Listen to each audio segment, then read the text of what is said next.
the champion select. Kindred and Maokai have been banned away as Snake take up the blue side of the Rift. And EDG getting rid of Lissandra once again, but Nidalee going to be taken away as well. So we are going to see the different champion pool in the jungle, as both of those S-tier junglers, with all of that clear speed, all of that damage, are going to be taken away. And Trundle is going to be an answering ban here as well. So Flandre wanting to step away from those sort of standard tanks towards the top side. Obviously, Trundle in a very good position since the QSS changes. And that's what we were talking about. The priority for Snake is not on their jungler pool. It's on their solar laners, typically Tank or Flandre, which means that Rek'Sai, second rotation and red pick. Going to make a lot of sense as EDG looking to clean up pretty much what Snake decided to grab for themselves second round in game number 1 as Deft, look at him, looking very smug there, saying, all right, blah, blah, we've said this one. This is what's more important. So Scout then gets final rotation onto Azir. The fact that Azir got through the draft phase, and there's no pressure to prioritize Azir against Snake, because Tank has shown that he cannot play it to an acceptable and executable level to Snake's success. Yeah. Definitely a good point. I like that Tank has stepped away from the champion, to be perfectly honest with you. But Scout had a great game number 1 against Newbie on the champion.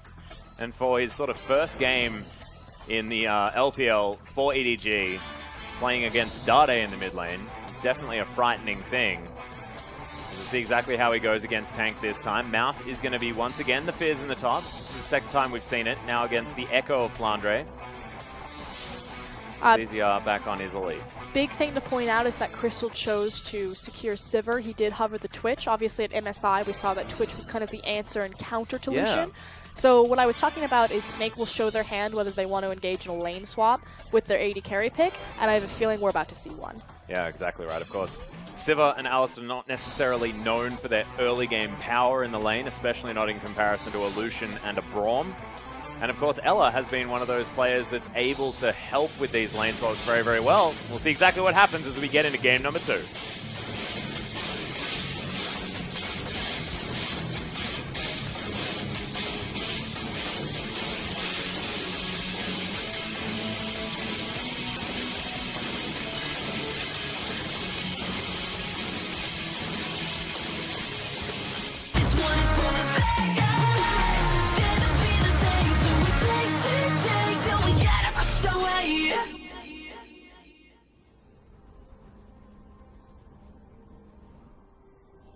And here we are, ladies and gentlemen, onto the Rift for game number 2 between Snake and EDG. Snake now on our blue side, got the priority pick Echo.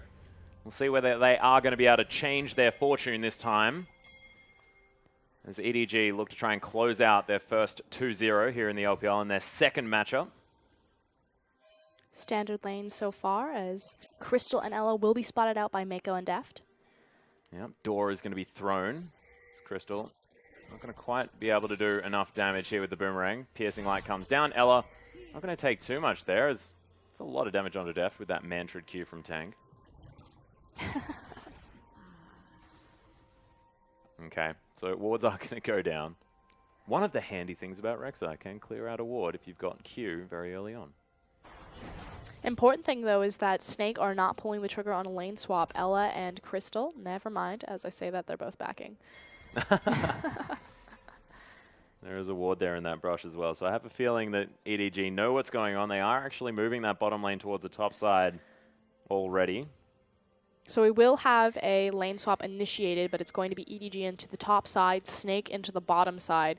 Snake are very good at playing this style of lane swap, especially in tandem with Elise. So watch how ZZR will speed up these creep waves, and if Snake can possibly get a bigger push going. Well, you can see pings out from EDG. They know exactly what's going on here from Snake's bottom lane, but not going to be able to answer in time without giving up a whole bunch of creeps. So here's going to be Flandre just trying to pick up some towards the top side of the map. And EDG going to give over at least for the first wave of this lane swap. Typically top laners get about 3 CS here. Flandre will pick it all up. Yep, time winder, pretty handy. I like the fact that both duos committed to taking the Krug and the Gromp camp, the Krug camps. Yeah. Coming into this blind lane swap, and it now unlocks the supports to start roaming up and figuring out where enemy junglers are. Of course, the important thing in the lane swap is not necessarily the initial PvE, although Clear Love. Oh, he still managed to get it. That's lucky. It's not the initial PvE, but of course the 4 to 5 steps that follow after the towers go down. But here's an adaptation. Deft and Mako shoving the wave in initially and are actually going to respond bottom. We actually saw this yesterday as well. Teleport out. So TP advantage to EDG. Yeah, we saw this yesterday as well. Hunting for standard lanes, as it was, I believe, OMG that decided to do it when they had the Jhin Thresh lane. But this is massive. So Crystal and Alistar, or excuse me, Crystal and Ella are backing right now. We'll see where they go. Is it top? Looks like it, yeah. Because what's cool here is Ella and Crystal cannot play aggressively in the bot lane anymore. They can't do it. They can't overextend because it's just a numbers disadvantage should the TPs be pulled, because Flandre had to pull his in response to catch the wave top. Yeah, Scout actually just going to take a trip here in the middle lane. No worries there at all. ZZL doesn't find anything, but as you were saying. Which means that Snake now have an option. We either sit and we just try to passively and safely farm, sacrificing some CS because we can't extend as far in our lane, or we try to initiate the lane swap anyway and force EDG to make a counter response. So I like both adaptations from teams. Snake back on the right foot again after being kind of caught off with that TP. Yeah, precisely. Flandre actually getting the better end of this deal as well. 10 CS above Mouse. It's being left to the Wolves just a little bit. ZZR coming in to help take down this turret towards the top side. Is definitely going to be a good thing as Clearlove moving frantically towards the bottom. And it is going to be Snake now with a turret lead for quite some time, because I highly doubt EDG are going to be able to take that one down as quickly. The minion wave is going to fall, as you can see. And they have another minion wave coming in, so Snake can continue to push forward. This was an excellent adaptation, and this is what I was talking about. Snake do this so well. EDG threw a curveball to them, getting the TP advantage. Snake reacted perfectly, beautifully, and with the power of Elise and Sivir, are going to get so much more out of this. EDG caught with their pants down. Cannon wave here as well, so this not going to be dying anytime soon. You can see the turret most certainly is, though. As Mouse just here towards the bottom side. They had to maneuver Deft and Mako back up to try and defend that inner turret, but they're not going to be able to. Cocoon goes wide. That is going to be a huge advantage here for Snake straight away, because that's 2 turrets to nothing. They still haven't got that outer yet. See how EDG responds should mean that all control on the top side has been given up, but we'll see how the waves bounce and who freezes where. Yep. Tank, with the teleport advantage himself, is able to go back, grab himself a Catalyst, looking to build that new and improved Rod of Ages on the mid lane Karma. First time that we've seen her so far in the LPL. Interested to see what the build is going to be, like the Rod of Ages option. It's just unfortunate that we're so early in the game, 5 minutes and 33 seconds, that Snake can't use their control over the top side of the map to initially and immediately transfer into Rift Herald, because it hasn't spawned yet. But they might be able to move down towards the bottom side. You can see Crystal and Ella already pushing things up.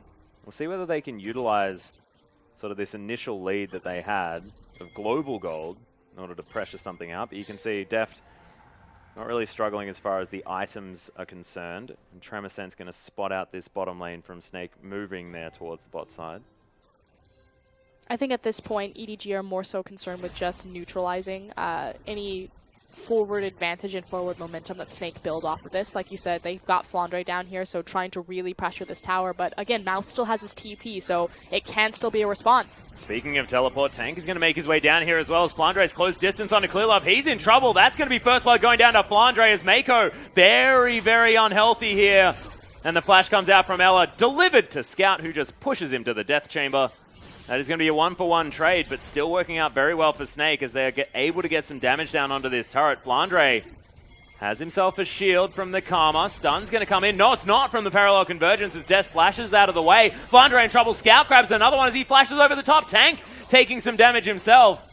Snake get themselves to safety, but it's a kill lead for EDG. And in the end, Snake pushed their luck right there. Nice mechanical outplay from Def to flash out of the Parallel Convergence and punish Flandre on his over-aggression, looking for that dive there. The difference, of course, is the double DP out of Snake, which means that Karma was able to get there before Scout, but great follow-up from this new mid laner for EDG.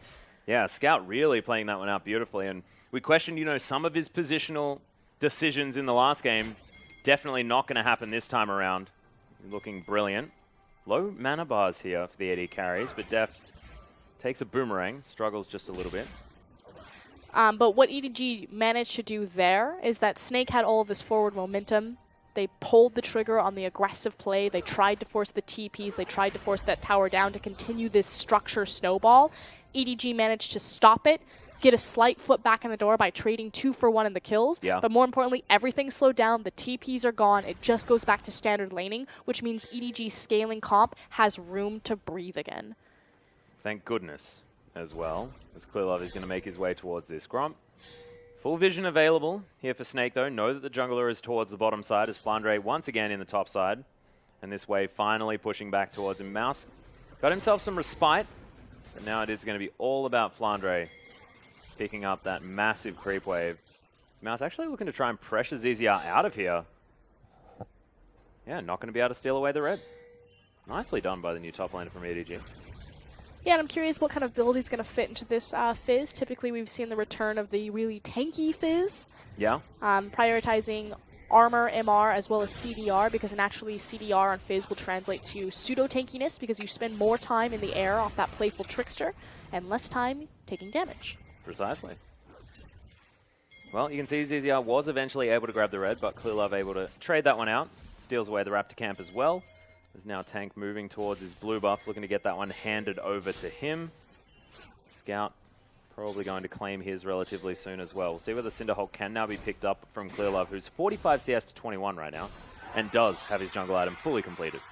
And this is what we were talking about, the rise of Rek'Sai, where the adjustments to Cinderhulk doing more damage means that a faster clear time is available. So she's able to keep up with the likes of Nidalee and Kindred, and Elise kind of being that second tier in terms of clear speed to those is getting vastly outshadowed. Yeah. Elise, of course, relies a lot on getting that Runic Echoes relatively early in order to help with that clear. The AoE invaluable for the Elise. Volatile Spiderling not quite enough in that department, but right now doesn't even have it. Went for a Sightstone very, very early, so foregoing a lot of that ability to clear the jungle.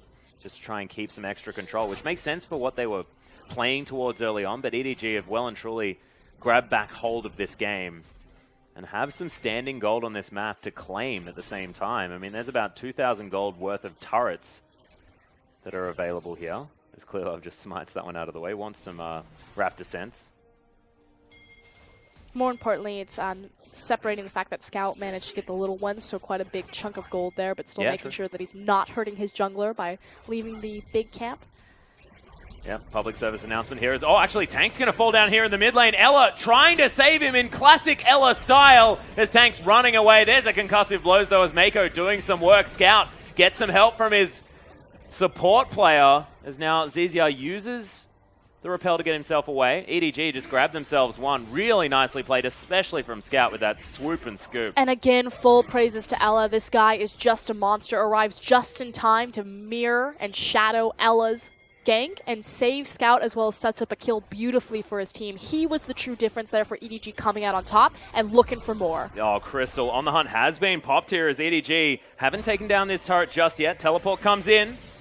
That is going to be from Tank there as he turns up towards the bottom side.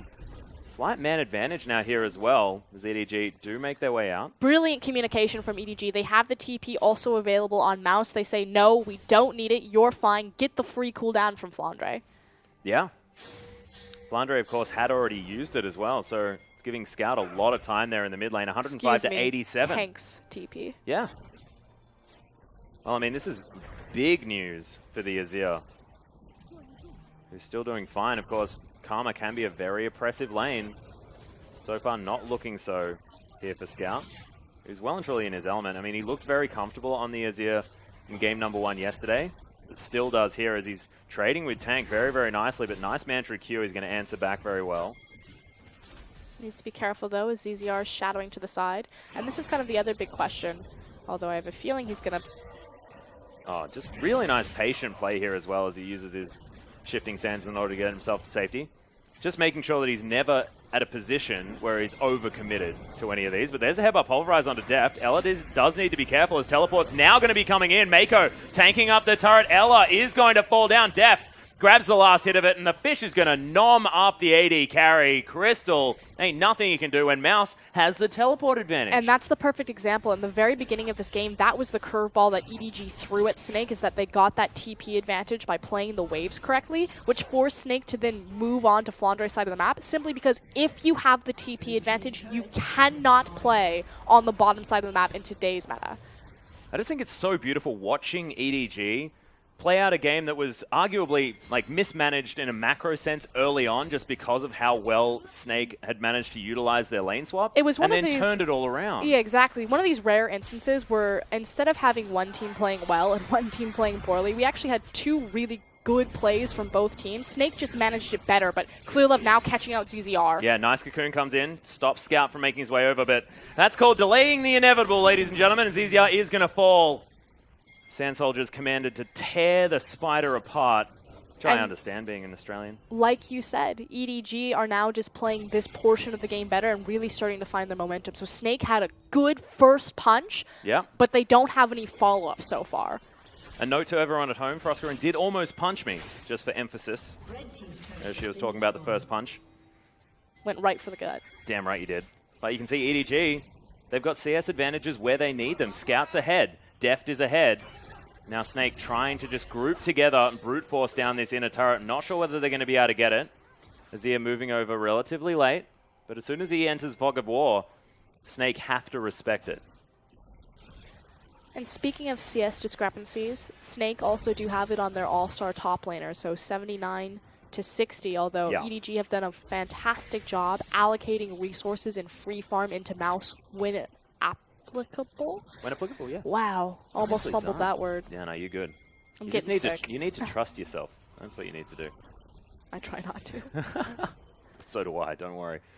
A little bit more dangerous over this side of the desk. ZZR, he's going to clear out a Krug camp.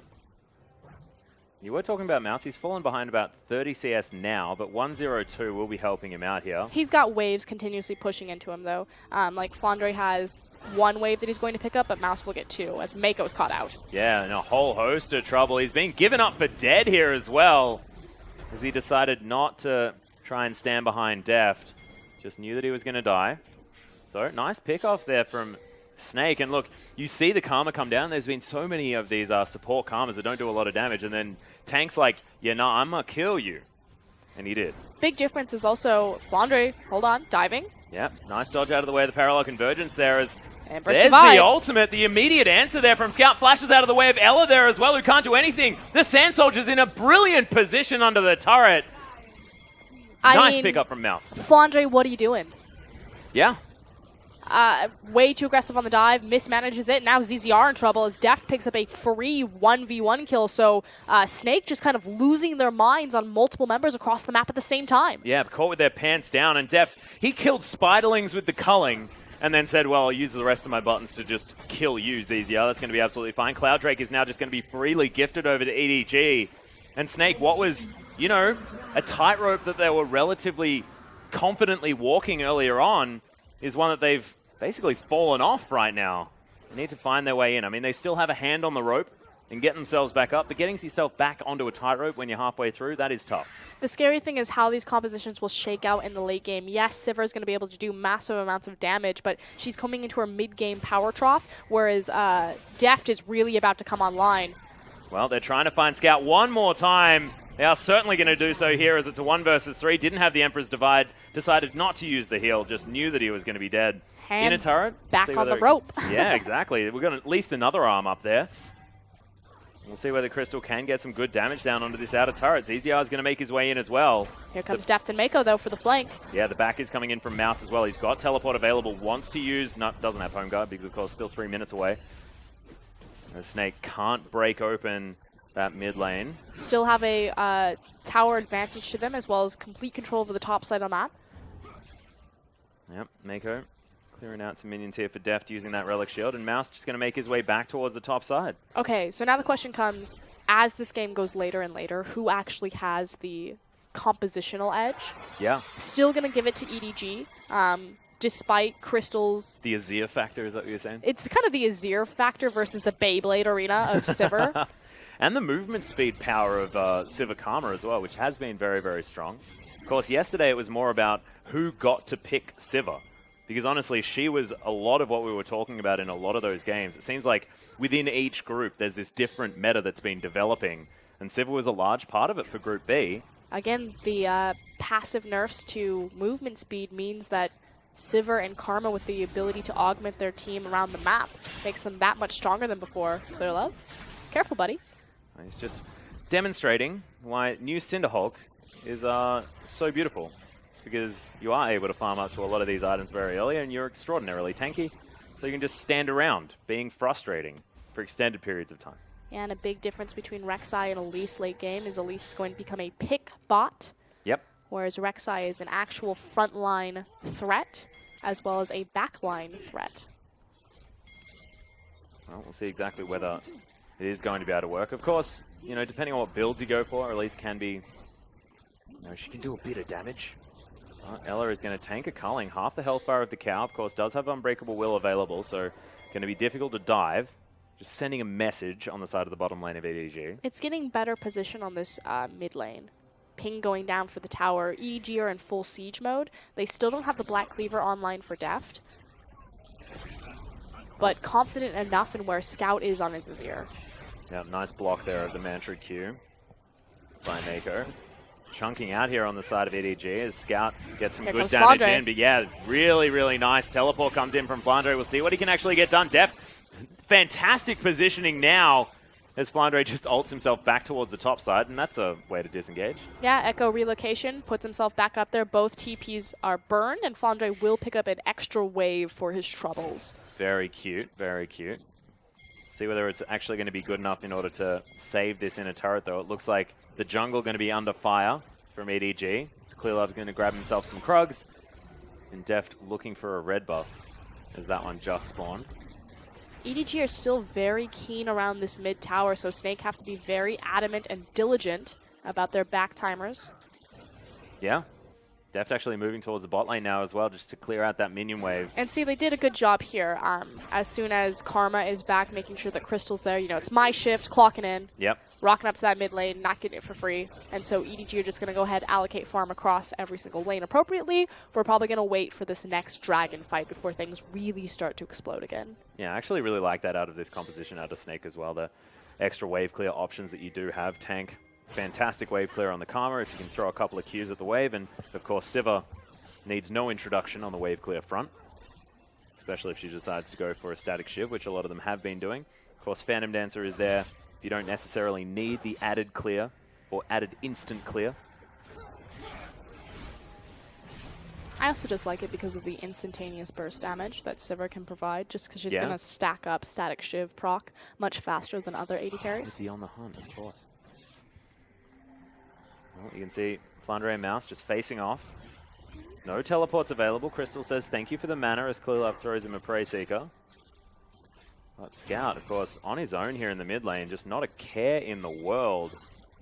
New mid laner for EDG, looking very comfortable, especially in this series after that first game. Victor looked very, very good. Relatively seamless addition to his EDG roster is Scout. Everyone gets their back timers in as Dragon hits the 40-second window, and immediately ClearLove pulls the trigger. They've got their pink wards. They're moving in, starting to set up pockets of true vision, as well as deny Snake's vision over this. So, Sea of Snake, they have kind of two options for them right now. Apply pressure to the mid-tier tower. Well, there's the culling that comes in. Oh, Fish narrowly misses Flandre. Does still have the ultimate available, but ZZR, he's in trouble underneath this turret. Deft stopping some backs. That is so important. Crystal, so much of the wave clear, and he couldn't stay around. ClearLove as well, just stalking his prey. There's so much dive potential here.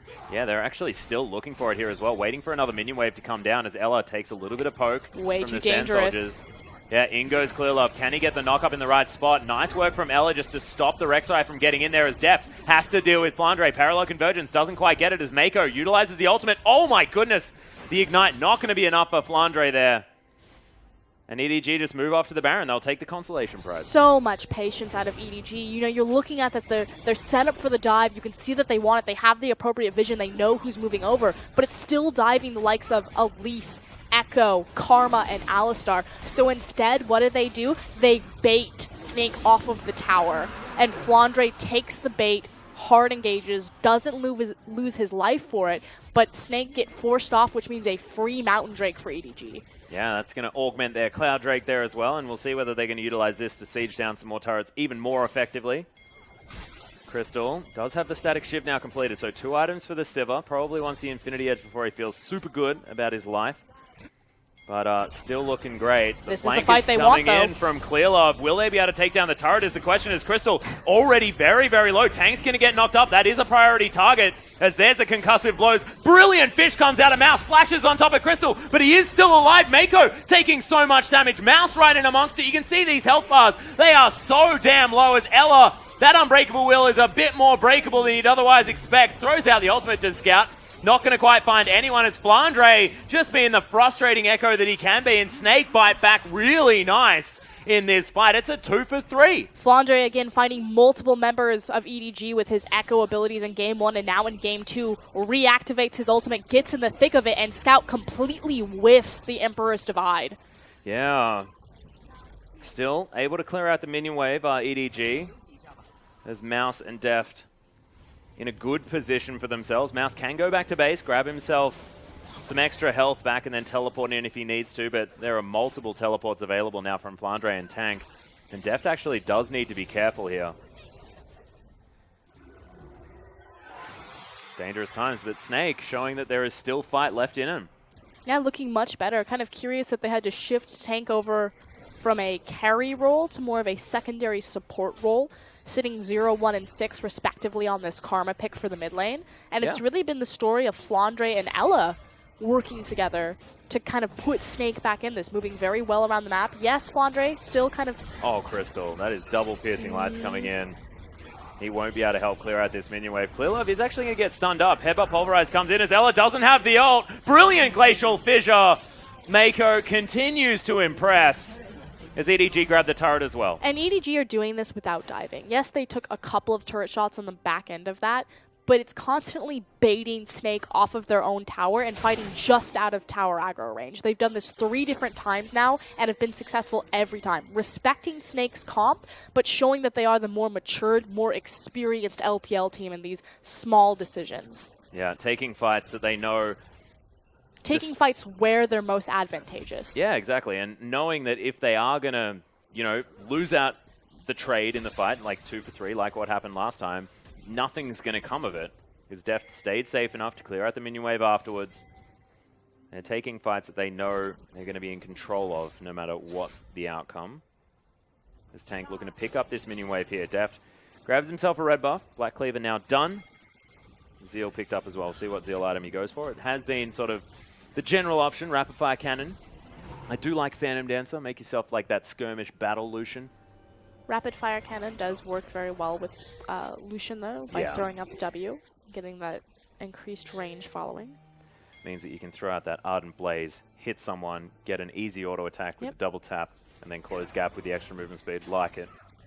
Just works really well with Lucian's overall combo, although if you take the Phantom Dancer, obviously you get more, you recoup some of those stats that you lose by going the Black Cleaver Ghostblade in terms of your late game damage potential. Yeah, like it.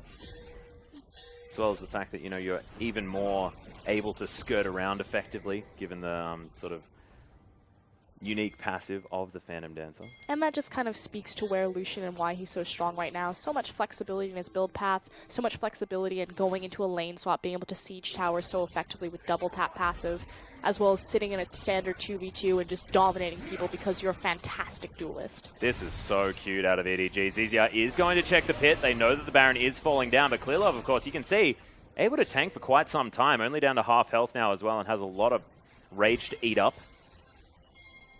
Crystal's hit a good point, though, as far as clearing out minion waves is concerned, able to do it very, very quickly.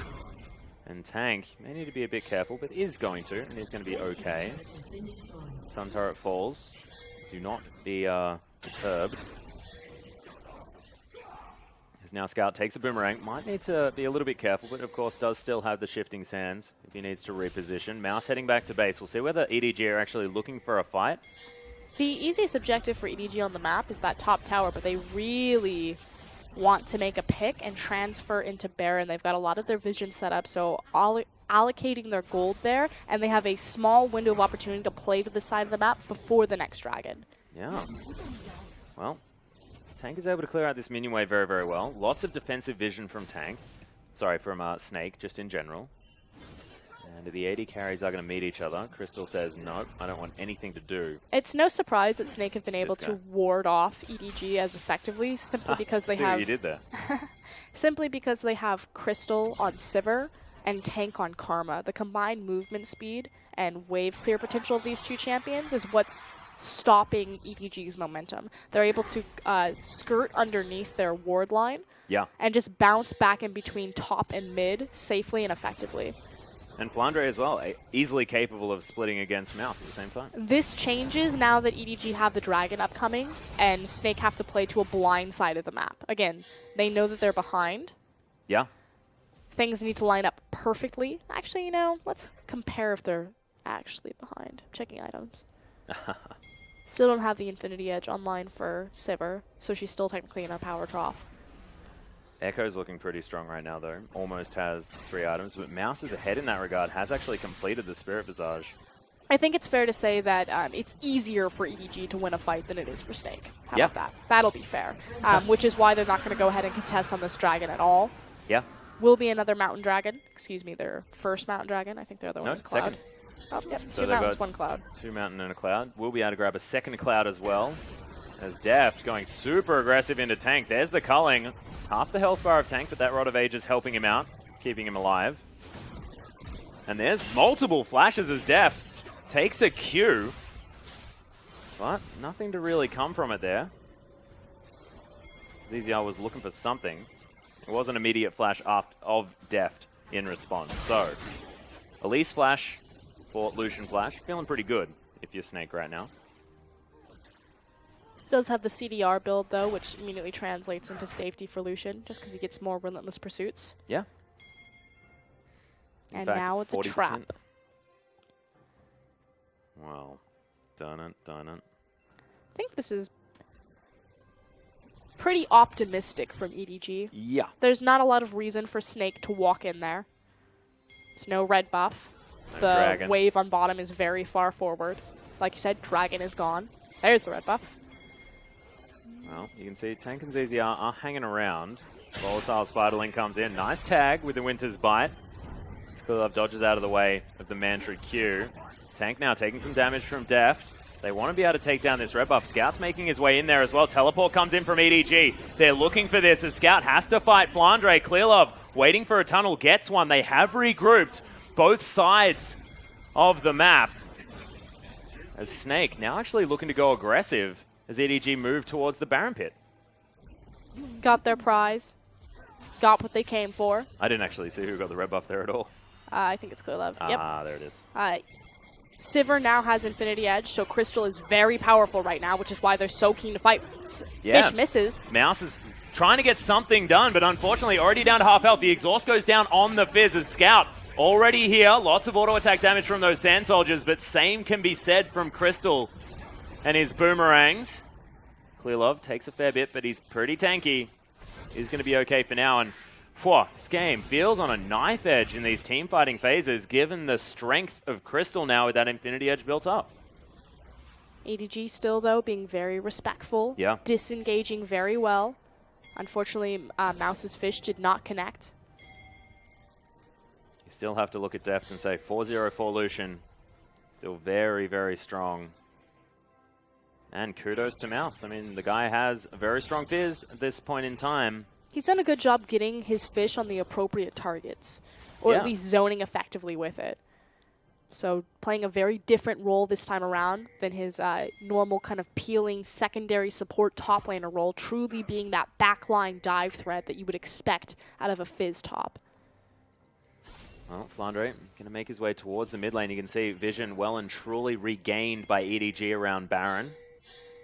Not going for any sneaky back of the pit plays for now. But Mouse is lurking. And they have so much potential to do it because every single one of those champions has an ability to get over a wall. Speaking of abilities doing, Flandre right in amongst it. Has to use the ultimate to get out. This could be the go time for EDG as Deft did get chunked. 2 ultimates, though, burn to reset Snake's positioning there. Both the On the Hunt as well as the, what is it called? Echo ult. Yeah, so the Chrono Break was actually used to get Flandre out of dodge. And that's the go button there for Double EDG. Mountain Drake. Look at how much damage is being done to this Baron. It is dead. They've managed to grab it. Clearlove picks that one up. Tank, you can see lots of shields coming in here, but ZZR out of position. Deft picks it up, and EDG are just launching their way through. They found their window, and they utilized it perfectly. And Snake play carelessly around Fog of War, are immediately punished. And like you said, EDG, they understand these tiny little windows of opportunity where they can just, you give them an inch and they take the mile. Yeah. It's like give them a finger and they'll take your body. As we're seeing Deft and Flandre on your screens right now, some concern in Flandre's face. And I'd be concerned as well after that Chrono Break had to be used. It's a big ability for his safety whilst diving the backline. And this is really the difference on why we see where Snake really matches up in terms of the top LPL teams, why they've just been locked out of there. They're just not as punishing when you give them small mistakes. They started this game so strong, were able to adapt very well to EDG, got an early tower lead, but lost a lot of their momentum with kind of their over-eagerness in these dives. Yeah. And you have to look at Flandre. He's such an asset to this team, you know, the all-star top laner, but he also costs them so much in these tiny little interactions. And against the likes of EDG, that's all it takes is small mistakes. Yeah, it's precisely right. And it just feels like often, no matter who Snake are playing against, they're being dictated to. They're playing somebody else's style. They're a very reactive team. And this time, EDG, I mean, it's them that's driving everything in this series so far. Be it game 1 or 2, you can see the F-Sword and a Vamp Scepter now picked up from Deft, going towards the Bloodthirster. I love this adaptation to the build. Get himself some lifesteal. The Lucians at MSI may be infinitely upset because none of them were building lifesteal. Important statistic for staying in these fights, especially when there's an Echo running around trying to ruin your day. Mouse being frustrating here towards the top side, getting that split push on as Piercing Light once again, getting hit Crystal, blows the ultimate again. And this is a big deal. Although you're still dealing across from a lot of wave clear that Snake have available. Again, EDG, they've been so clinical and controlled, very safe. Whoa. Not looking for risky dives, holding their cannon creep lines and just slowly chipping away at Snake. Yeah. Elder Drake going to be coming up as our 5th dragon. So 2 clouds, 2 mountains. Yeah. Only 2 different dragons to be seen. And if they secure the Elder Drake, this team is full go for OGN rotations. Oh, yeah. They'll be able to kill the turrets very quickly and get to the turrets very quickly, I believe is what you meant. Yep. Stunning. Thanks for decoding that. Yeah, no, I've got my decoder ring on. I'm ready. Don't you worry. Form of an ice menorah. Snake now just trying to consolidate vision where they can. Defensively, we'll see whether they can hold on. Of course, haven't had the base broken yet. What you said about wave clear is most certainly true. But it's only a matter of time. My god. Okay, Scout's got Void Staff and Rabbidan's Death Cap now as well. No further defensive options after the health that was given to him from the Rylai's Crystal Scepter. And this guy, if he goes in and scoops someone, I think they're just dead. It's going to hit them pretty hard, though. Yeah, speaking of being hit hard, there's the flash forward. Deft is going to double tap Tank to death. That is going to be the inner turret falling down immediately as well. EDG, can they get more? Because that is a lot of utility now gone from Snake. In they go. Nice stun to come down, but look at the Emperor's Divide. Crystal able to take down one. Deft is dead. It's a double kill. My god, he's huge. Triple kill for Crystal. And I thought the Emperor's Divide was going to be enough, but it doesn't matter when the Sivir is this huge. Immediate backline crits right there. The fact that Flandre and Crystal got on top of not just Deft, but also Scout. Deft was immediately popped, had 0 time to react. And this will be an answer and response from Snake as they march it back up mid lane. Yeah, big pings come into the mid lane here as well. We'll see whether they can actually break open the base. They're running out of creeps here, though. The wave struggling to make its way in, and it's got a lot of tenacity, this inner turret. Reminder that backdoor towers are stronger than they used to be. whole lot stronger as well, as Kulov wants to try and defend this one, but you can see Crystal able to tear through this one with the help of the minions. Base broken of EDG. Snake finding their way back in. I have a feeling they're not going to be underestimating Crystal anymore, as I believe that was a spell shield on the Emperor's Divide as well, which is how he made that one work, as Fish lands onto Flandre, possibly not the optimal target right now, as Randuin's Omen does go off to try and slow him down. Deft finds his way back into the fight. Ella slowed down at the same time. Unbreakable Will's there, but like we've said so many times, it is in fact quite breakable. As Mouse flashes forward, doesn't find the Ocean Strike, but there it is. Clearlove right into the backline, gets the knock up onto Crystal. He still has a lot of damage as the tanks are being torn apart. Mako as well getting critted by this Sivir, not giving him as much room to move this time. And there are low health bars on EDG. We'll see what they can get with one man down, but that's the inhibitor gone. Snake get what they need. Still down in gold, but it's starting to mean less this late in the game. Again, that's going to be 4 towers to EDG over the course of their Baron. Excuse me, 3 towers? Yes, the mid one and 2 top lanes. But Snake able to get that mid inhib means that they have a lot of pressure and a lot more breathing room in this game. Baron back up, 1 minute 20 seconds. See if Snake can play around their double TP advantage, which both of them are up, as well as their mid lane super creep advantage to try to secure this objective. Well, EDG need to put those thinking caps back on again. They have been playing fantastic Cerebral League of Legends so far, but that was one misplay as Crystal was able to punish them for disrespecting the Sivir and her ability to kill about 6 people at once with one W-empowered auto attack. It was really about where the misplay was timed, that it's so late in the game that the death timers were so punishing to them. Yeah.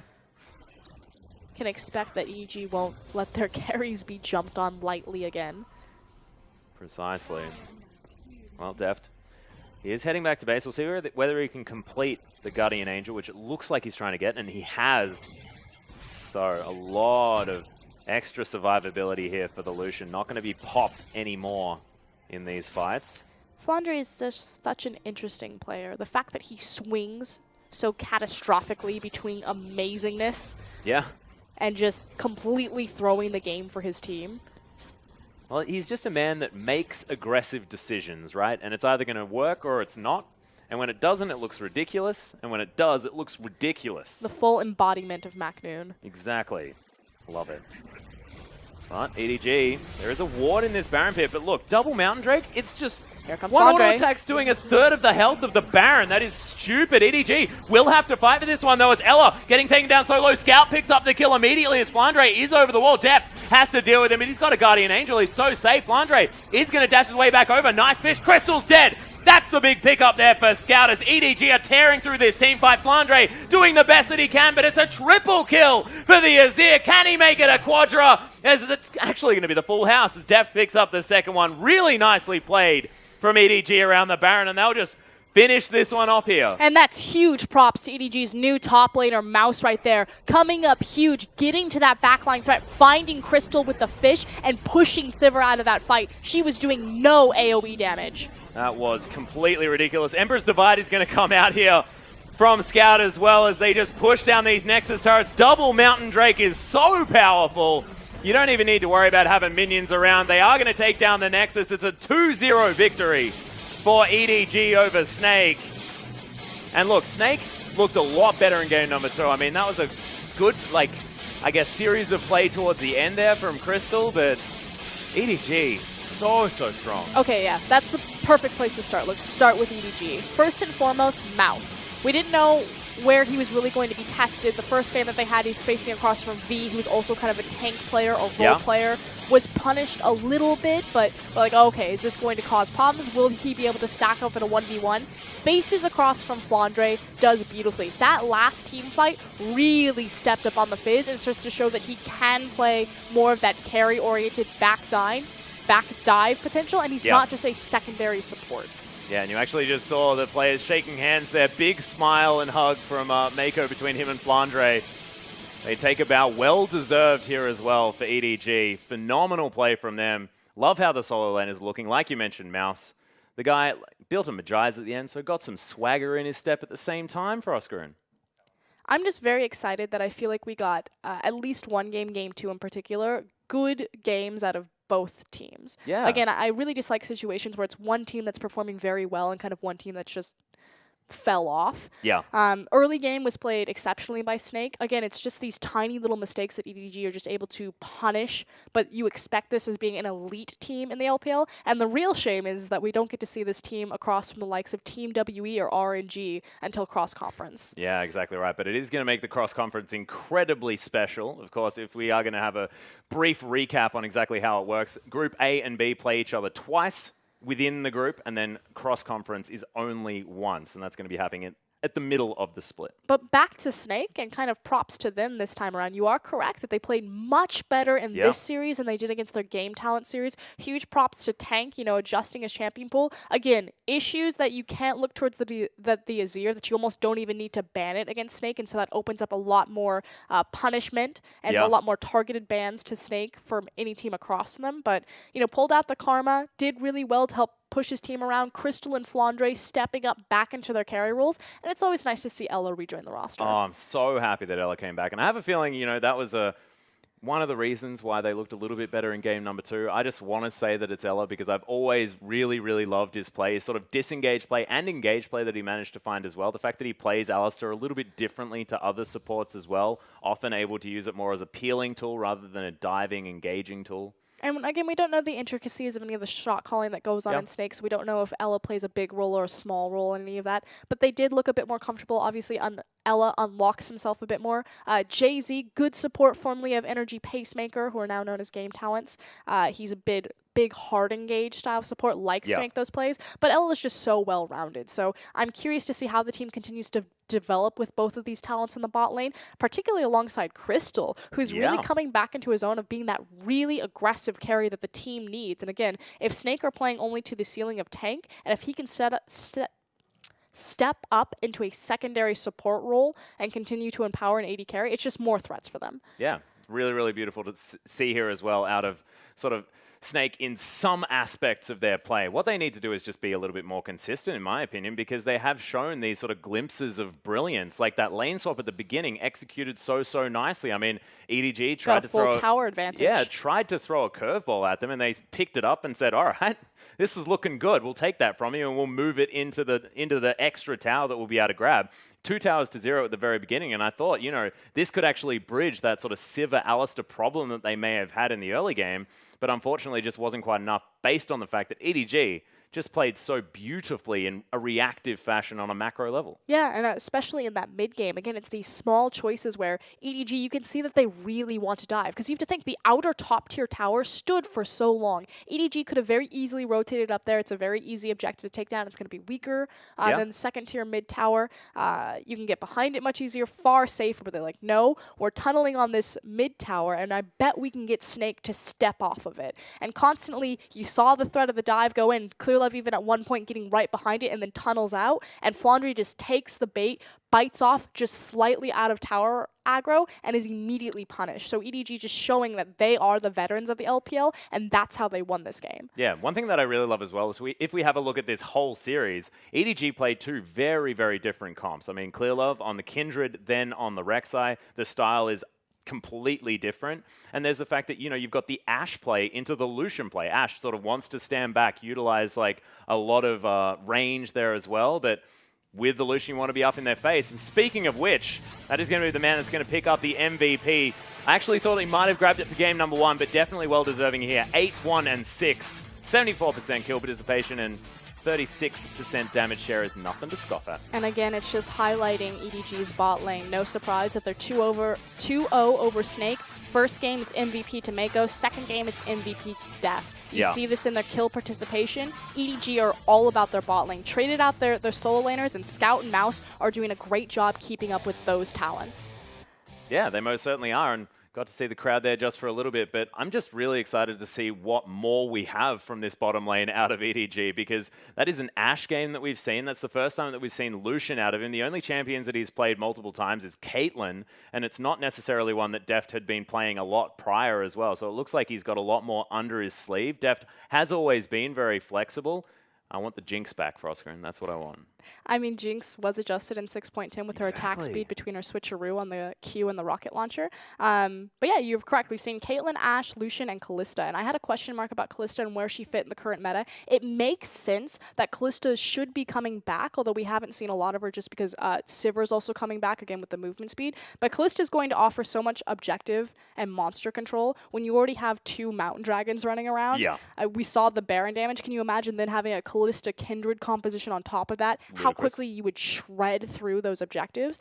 Again, vision changes. Kalista has vision on her kit with her W. Yeah. And then likewise, kite changes. We see a lot of kiting comps because again, the adjustments and changes to movement speed, Kalista is one of the only AD carries alongside Ezreal that does damage while kiting backwards due to her martial pose. So I think Kalista is actually a bit underrated right now, but there are certainly answers to it because Maokai is so potent and powerful in the meta. Yeah, and one of the things that I really like about Kalista as well, I mean, she was changed, so you have to be around your support a little bit more, but what it does is it empowers your support. We've got so many supports in the LPL that are so pivotal to their teams. I mean, you're looking at players like Mako, players like Marta. We saw Road yesterday. That guy was ridiculous. His Bard and Time Kench looked fantastic. Imagine them with added tools in their arsenal to try and start off these fights, I mean, be a little bit more aggressive because they have the added safety. I mean, that's terrifying, especially in the LPL. Newbie got a first-hand look at that when Deft and Mako pulled out their Alistar Kalista combo and just some sick